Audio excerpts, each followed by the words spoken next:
Pensamos en el ser humano como un factor de dominio sobre el planeta Tierra. Sin embargo, la realidad muestra una condición muy diferente. Estamos en constante relación con el ambiente y este muchas veces condiciona nuestra forma de vida.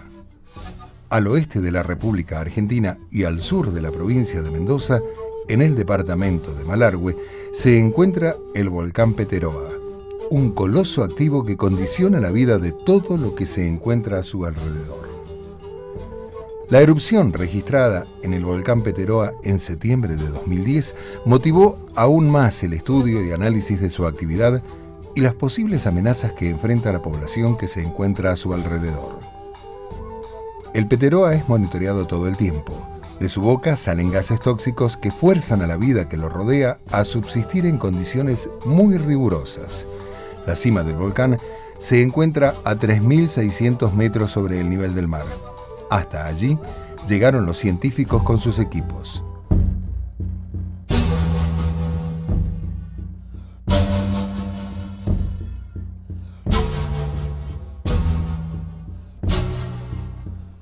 Luego de la última erupción del 2010, se renovó el interés de los investigadores por comprender el impacto de las cenizas en la vida cotidiana de los pobladores, la producción y el entorno natural de la zona.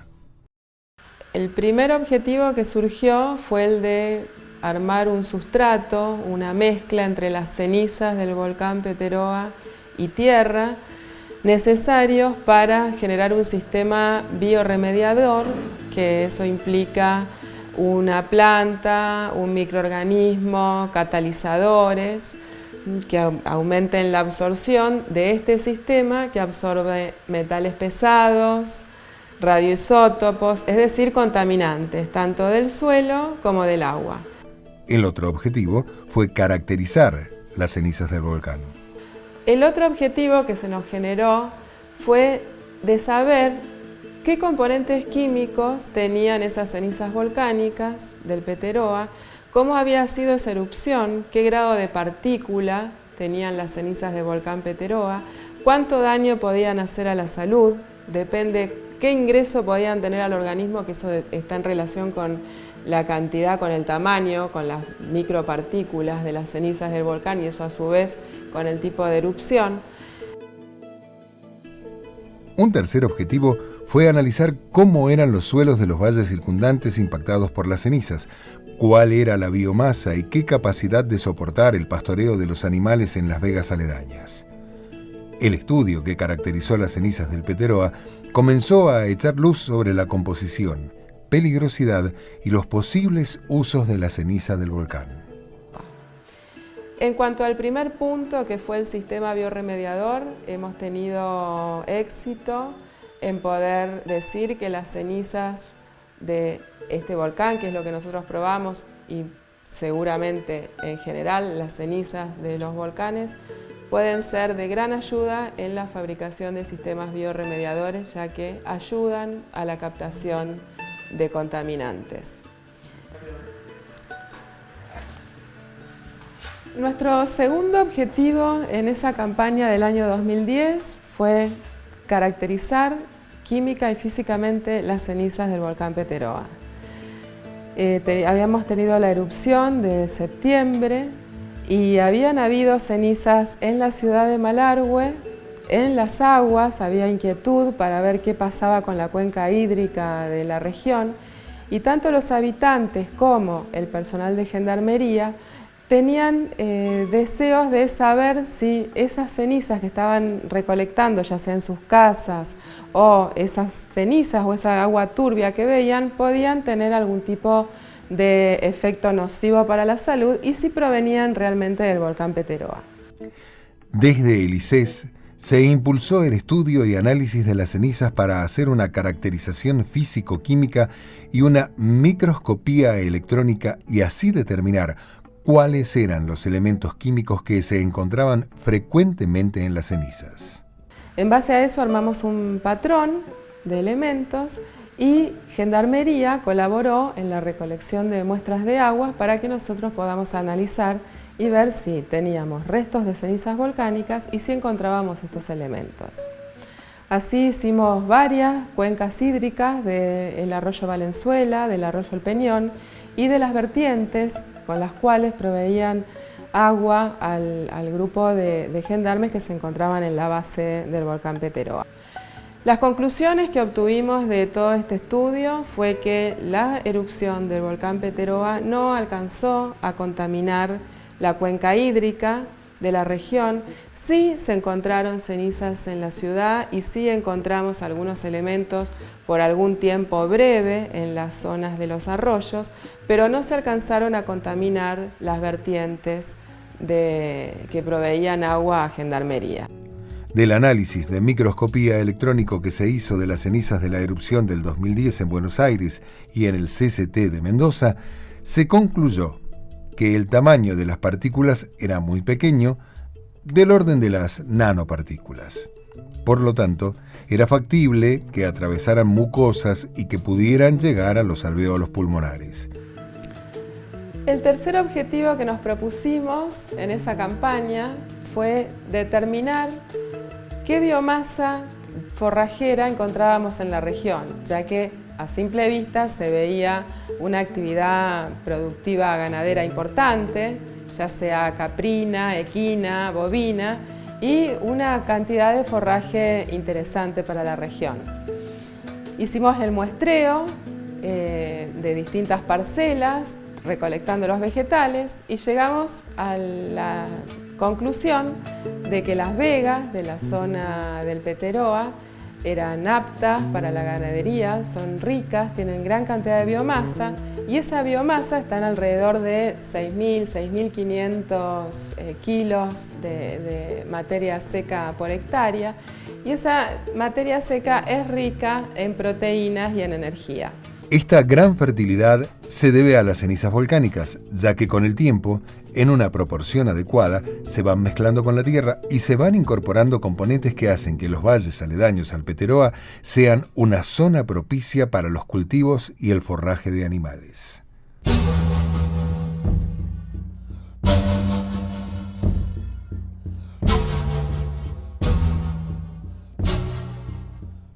El proyecto Líquenes consiste en observar el crecimiento de las comunidades liquénicas asentadas en las cercanías del volcán Peteroa bajo la influencia de los gases de nitrógeno y azufre.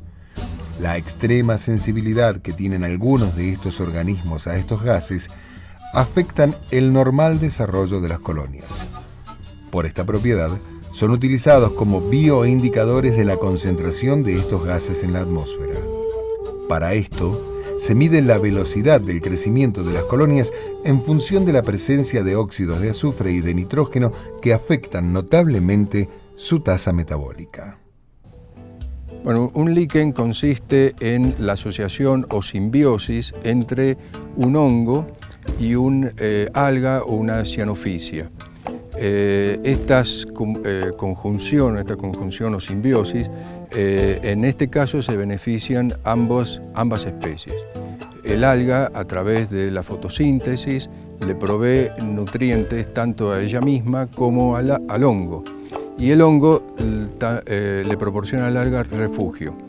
Lo importante de esta asociación es que este organismo, este líquen, puede sobrevivir en condiciones donde ni el hongo ni el alga por separados podrían sobrevivir. Para poder estudiar y cuantificar el desarrollo de los líquenes afectados por estos gases, hay que compararlos con otros especímenes que no se vean influenciados por el volcán y sus emanaciones tóxicas. Un ejemplo son las comunidades liquénicas de la Payunia y sus inmediaciones. En esta zona se pueden observar coladas de lava en donde los líquenes prosperaron sin la intervención humana. Este lugar tiene la particularidad de unir dos tipos de coladas de diferentes composición química. A mi espalda, la colada de tipo AA, que es una colada más fluida, con una composición de muy poca sílice, donde los gases del magma han escapado con rapidez, donde las rocas han quedado muy porosas. Hacia este lado tenemos otro tipo de coladas que se denomina colada en bloque, que son de traquitas con una mayor cantidad de sílice, por lo tanto mucho más viscosa.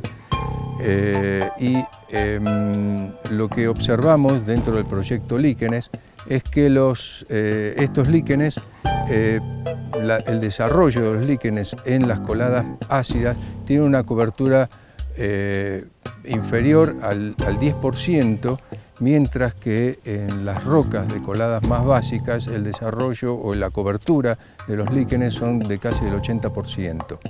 El proyecto Líquenes analiza también los últimos aportes de la biología en el mundo.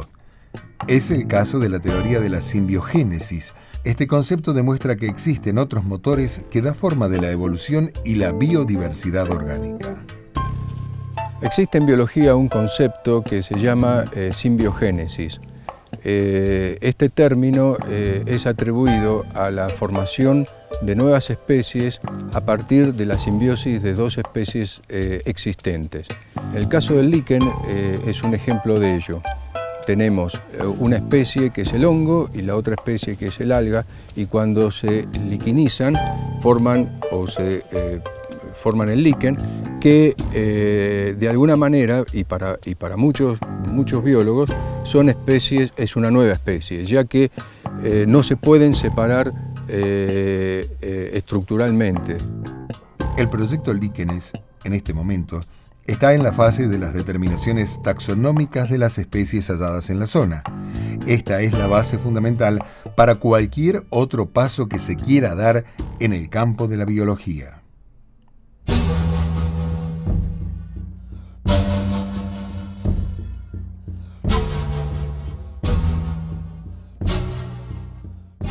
En la cuenca del río Valenzuela y el valle del Río Grande habitan numerosos puesteros que son vulnerables a las erupciones del Peteroa.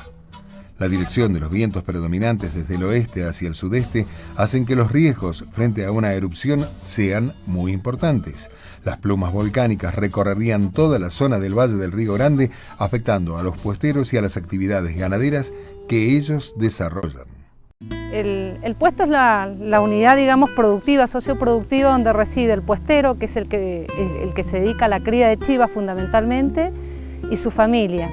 El puesto está constituido por varios, digamos, componentes, por la casa y algunas instalaciones periféricas como son los galpones, los corrales, el chiquero, el potrero, la huerta. Todos esos elementos constituyen, digamos, materiales, constituyen el puesto. El riesgo que corren los puesteros es evidente por el lugar que ocupan, sobre todo en los meses de verano, pero a la vez es la misma actividad ganadera de la región la que se verá seriamente afectada no solo por la localización de las pasturas, sino también por el manejo que se hace de ellas. Bueno, el modelo ganadero de esta región, que es un modelo que más o menos tiene unos 200 años en la región, es un manejo ganadero extensivo de subsistencia muy tradicional. Nosotros, como ustedes verán, las construcciones, digamos, vinculadas al manejo ganadero, como los corrales, los chiqueros, digamos, y el tipo de manejo en sí que realiza el puestero durante la etapa reproductiva y a lo largo de todo el manejo en la veranada también, es totalmente tradicional, es decir, los conocimientos se transmiten de manera oral, de generación en generación. Son muy pocos los avances tecnológicos que incorpora el puestero a su actividad cotidiana, y por lo tanto esto lo convierte, digamos, en un modelo muy vulnerable frente a cualquier cambio ambiental, porque también es muy dependiente del sistema natural, muy dependiente de dos elementos fundamentales de los que depende el ganado, que es la pastura, porque es un manejo extensivo, y del agua, que es el recurso principal y que ha hecho que los puestos estén asentados justamente a lo largo de todo este valle. Entonces los dos componentes más vulnerables son agua y pastura, porque no hay una incorporación de digamos, no hay potreros artificiales lo suficientemente importantes como para mantener a una gran cantidad de cabezas de ganado, sino que el manejo de potreros artificiales que hay están vinculados básicamente para, digamos, suplemento del ganado equino durante la época invernal, no estando, digamos, destinados a esa provisión de pastura para el ganado caprino, que es el que predomina en la región. Frente a estas posibles amenazas, se emprendieron estudios para evaluar la vulnerabilidad de los pobladores de la región del Valle del Río Grande y los riesgos que corre el modelo ganadero que se desarrolla en la cuenca alta y media del Valle del Río Grande. En base a ese trabajo, se hace el análisis de la peligrosidad del volcán por un lado, a partir de todos los datos geológicos y vulcanológicos, y por otro lado se hace el análisis de la vulnerabilidad, es decir, todas aquellas instalaciones que estarían expuestas frente a la caída de cenizas volcánicas, que es el principal peligro que tiene el volcán Peteroa. Cuando nos referimos a las instalaciones, nos referimos básicamente a las instalaciones del modelo ganadero, la actividad ganadera. Entonces se analiza las construcciones asociadas al modelo ganadero, tales como corrales, chiqueros, huertas, todas las construcciones que tienen que ver con el manejo, y también se hace un análisis vinculado a cómo el puestero realiza la práctica de esta actividad. También se hace un análisis de la situación, digamos, económica general que tiene esta actividad, y también se realiza un análisis de los puestos, digamos, la ubicación de los puestos en relación a las plumas volcánicas predominantes que ha tenido el volcán a lo largo de su historia eruptiva. En base a estos análisis, se plantearon escenarios para prever las acciones a llevar adelante en futuras erupciones del Peteroa. En base a todo este análisis se han establecido niveles, realizaron escenarios de riesgo. Se realizó un escenario de riesgo de mínima caída de cenizas volcánicas en los dos contextos principales donde se desarrolla la actividad del puestero, que son la veranada y la invernada, y también se realizó un análisis frente a un escenario de máxima caída de cenizas volcánicas con un índice de explosividad volcánica entre 5 y 6, es decir, similar al que ocurrió en 1932 cuando explotó el volcán Quizapu, para también estos dos escenarios de invernada y de veranada. Nosotros en este momento estamos ubicados en la cuenca superior de este valle, en la base de lo que es el complejo Planchón Peteroa, y este es el área de mayor nivel de riesgo frente a los dos escenarios, tanto como en el de mínima como en el de máxima. ¿Por qué? Porque bueno, este es el área de mayor nivel de peligro, es decir, frente a una erupción acá tenemos caída de cenizas, podemos tener también flujos laáricos, podemos tener algún flujo piroclástico, y obviamente esos flujos, esos posibles lahares y la caída de ceniza abarcaría toda esta zona. Entonces las instalaciones que están en este momento ubicadas acá en la base del complejo se verían seriamente afectadas, como por ejemplo el destacamento acá de Gendarmería, la misma estación multiparamétrica que tenemos en el ICES, y también los puestos aledaños a toda esta zona.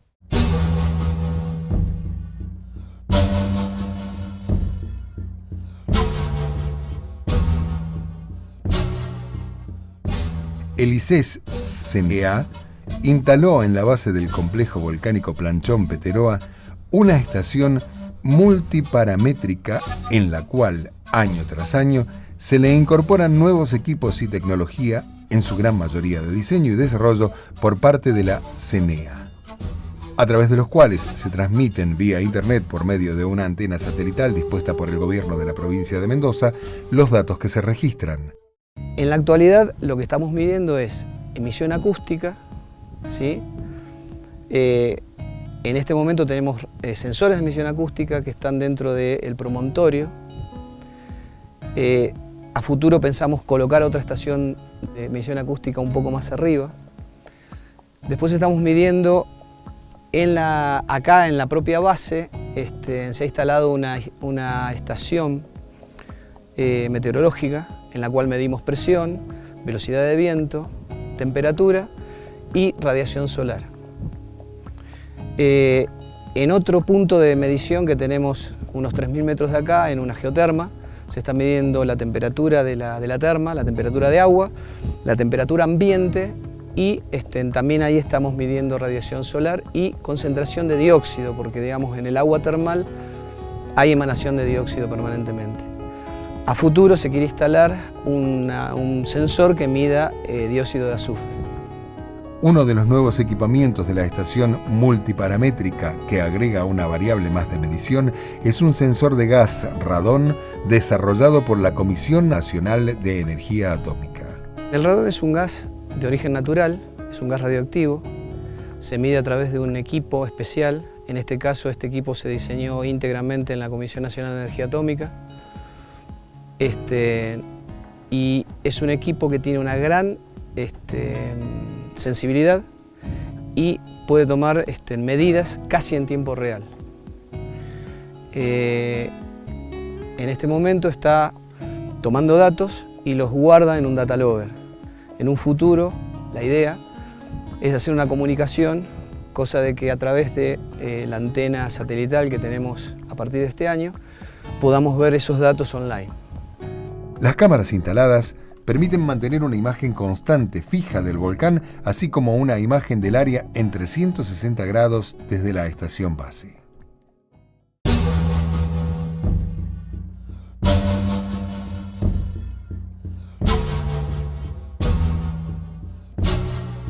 Hay una teoría que están trabajando mucho los investigadores italianos que consiste en la existencia de un campo de tensiones debido a la presencia de la cámara magmática del volcán.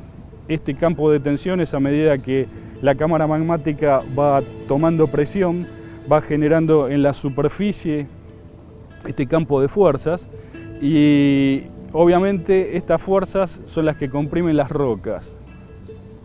Al producirse una compresión de las rocas, lo que se genera internamente en las rocas, no nos olvidemos que son materiales porosos y se generan lo que se llama microfisuras. Estas microfisuras son las que emiten ondas elásticas y son registradas a través de nuestros sensores y eso se convierte en señales. El objetivo de la instrumentación de la estación multiparamétrica es la de recabar un número significativo de datos que permitan a la comunidad científica, a través de las diversas cooperaciones como es el caso argentino-italiano, generar líneas de investigación, por ejemplo asociadas a la emisión acústica con aplicaciones sísmicas, entre otras. La verdad que tenemos que agradecer al Ministerio de Ciencia y Técnica porque nos brindó los fondos como para poder traer los sismógrafos por medio de Estados Unidos. Hay un instituto de investigación que presta los sismógrafos y bueno, en función de eso se pudo poner 2 arreglos sismográficos, uno alrededor del volcán en forma de semicorona, fueron 6 sismógrafos, tratando de en cierta manera tratar de interiorizarse de cuál es la geomorfología de la zona y del volcán. Y después hubo otro arreglo sismográfico, un arreglo que se lo llamaba T, al otro P se lo llamó por petero, a este T por la forma. Era un arreglo T donde tenían 2 ejes principales, uno paralelo a la cordillera, es decir, norte-sur, y otro perpendicular, este-oeste. La distribución de los sismógrafos eran aproximadamente cada 1 kilómetro y se colocaron alrededor de 36 sismógrafos. Y la idea básica es hacer el estudio de la subsuperficie del terreno. Se pueden hacer estudios a través de analíticos, mediante análisis de una matemática un poco avanzada y compleja, y a partir de esos estudios se puede en cierta manera sacar una especie de tomografía de la superficie del suelo. Con el tiempo, los equipos instalados en el volcán comienzan a ser desarrollados por científicos y técnicos argentinos y cada vez más el Peteroa es monitoreado de forma continua, ya sean los gases que emite como las disposiciones y modificaciones geofísicas que presenta. Este año ha habido grandes cambios en lo que respecta, digamos, a la colocación de equipos y fundamentalmente el origen de los equipos, porque ha sido todo un desarrollo, un diseño y desarrollo hecho propio en la Comisión Nacional de Energía Atómica. Esto implica que hubo una gran cantidad de gente involucrada dentro no solamente del departamento ICE, sino departamentos que colaboraron con nosotros para poder diseñar y desarrollar estos equipos. Y la idea básica es tratar de ir transformando todo esto en lo que respecta al tema de los gases, es ir transformando estos 2 o 3 sensores que tenemos en un sensor multiolfativo. Obviamente que los gases que uno pretendería detectar son gases que son típicamente que vienen de las emanaciones del volcán, ¿no? Respecto de los equipos a desarrollarse, se desarrollaron 2 o 3 equipos en particular. Como por ejemplo, hay el equipo de emisión acústica, que es un equipo con sugerencias propias y con aplicaciones a la geofísica. Respecto del sensor y los sensores gaseosos, también se han desarrollado acá en la Comisión Nacional de Energía Atómica con sugerencias de gente del ICES, más de otros departamentos que manejan el tema de la sensibilidad específicamente en gases. Y otra de las cosas que también se ha tenido en cuenta es la parte de la comunicación. Digamos, tenemos una estación base que, como yo dije anteriormente, la estación Peteroa, y hay otra estación que vendríamos a llamar la estación Terma, donde ahí se transmiten en vía Wi-Fi, digamos, todos los datos levantados de la terma, ya sea gases o temperatura.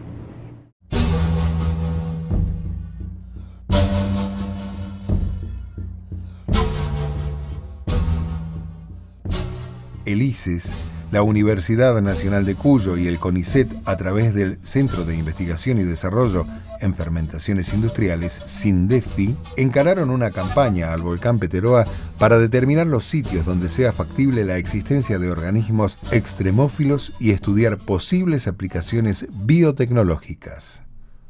En enero del 2011 hicimos una campaña al Peteroa para extraer muestras en lugares de aguas surgentes que pudieran existir con condiciones extremas. En la búsqueda decía si existían microorganismos extremófilos en la provincia de Mendoza. Hicimos una campaña hacia el centro del volcán, y a medida que íbamos ascendiendo y alrededor de lo que es el centro en sí del volcán Peteroa, tomábamos el pH, que nos daba una idea de la acidez del agua. Nosotros buscábamos acidez baja, aproximadamente alrededor de 3, y temperaturas que fueran extremas. Podían ser, en este caso, buscábamos temperaturas altas. Fuimos extrayendo muestras por duplicado, tanto de agua como de sedimento, las que luego las conservamos en forma adecuada para poder ser procesadas.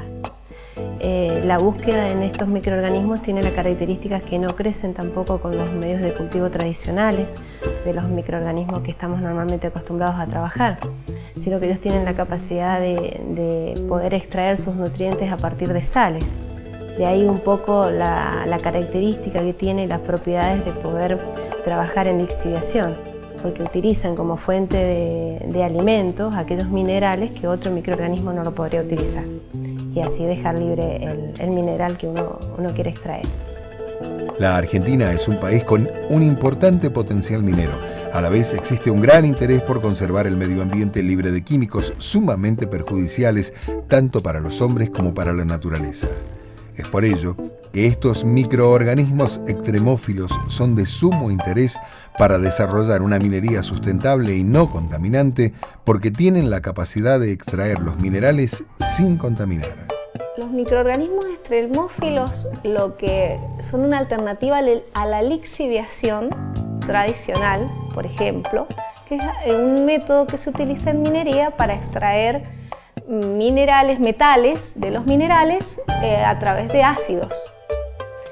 El reemplazo por microorganismos, por supuesto que es un proceso mucho más lento, pero me brinda la posibilidad de utilizar estos microorganismos para producir el ácido o para que utilicen el mineral que rodea el metal de interés como nutrientes. Las utilidades de estos microorganismos extremófilos no se agotan en la industria minera, sino que también pueden ser usados para remediar problemas mayores. Otra aplicación para estos microorganismos extremófilos puede ser la bioremediación. En este caso, bacterias, hongos o enzimas incluso pueden actuar sobre agua o suelo que ha sido contaminado anteriormente y poder volverlo a su estado natural. Así, la campaña y los estudios emprendidos en el Peteroa comenzaron a arrojar resultados poco a poco. Los resultados, como les comentaba, hay una biodiversidad, pero todavía no se ha podido detectar, falta la secuenciación de los géneros para poder decir este es el género que tenemos.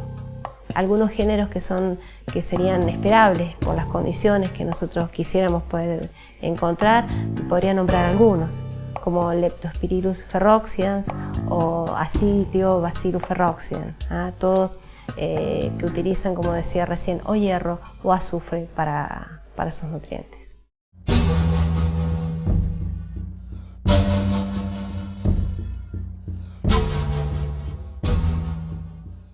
El proyecto que estudia suelo congelado y las formaciones de hielo en el volcán Peteroa busca monitorear las formaciones e identificar dónde está ese suelo congelado con termómetros en el aire y en el suelo en diferentes profundidades.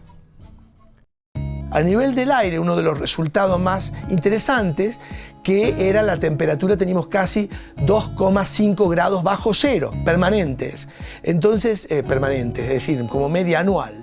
Entonces eso posibilitaba, de acuerdo a una hipótesis que planteó una persona, un científico de los Estados Unidos en Hawái, es que ciertos volcanes, por ejemplo, presentan no solamente hielo externo, sino también congelamiento interno en el suelo, permanente.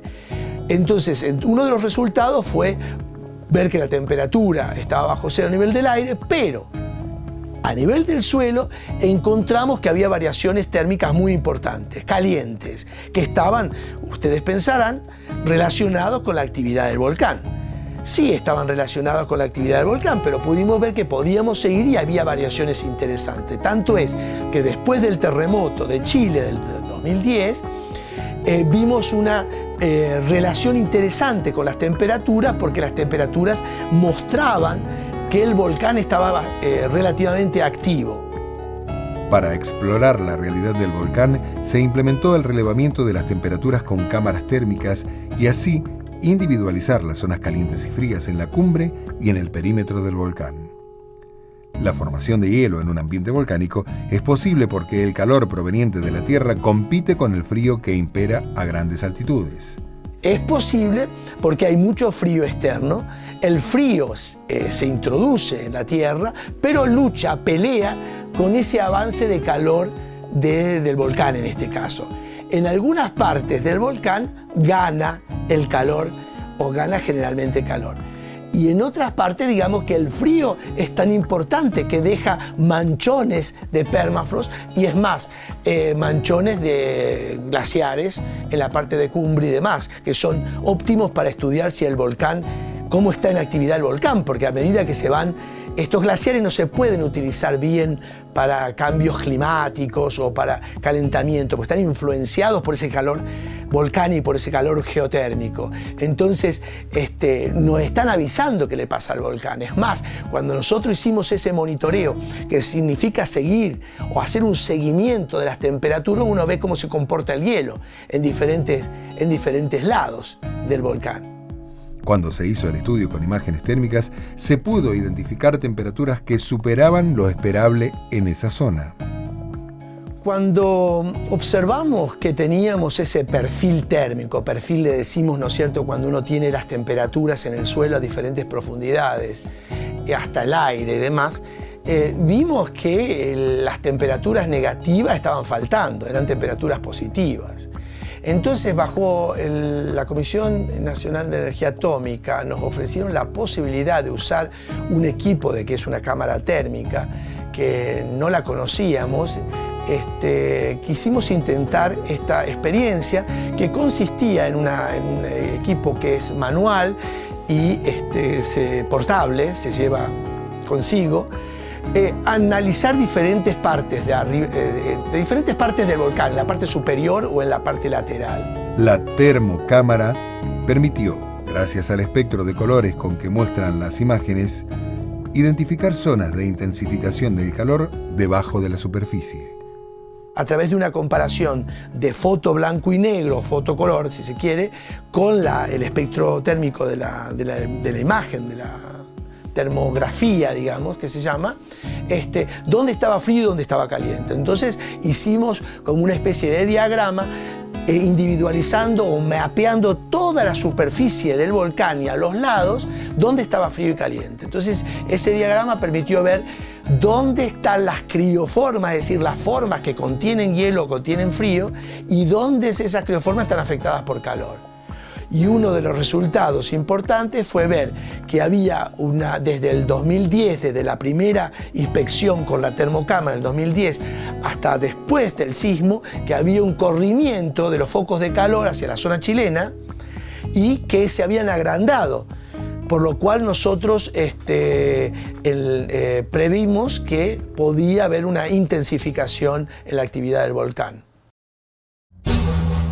En el Peteroa quedan los vestigios de erupciones pasadas, misterios científicos y personas que respetan la montaña, sus fuerzas y su imponencia.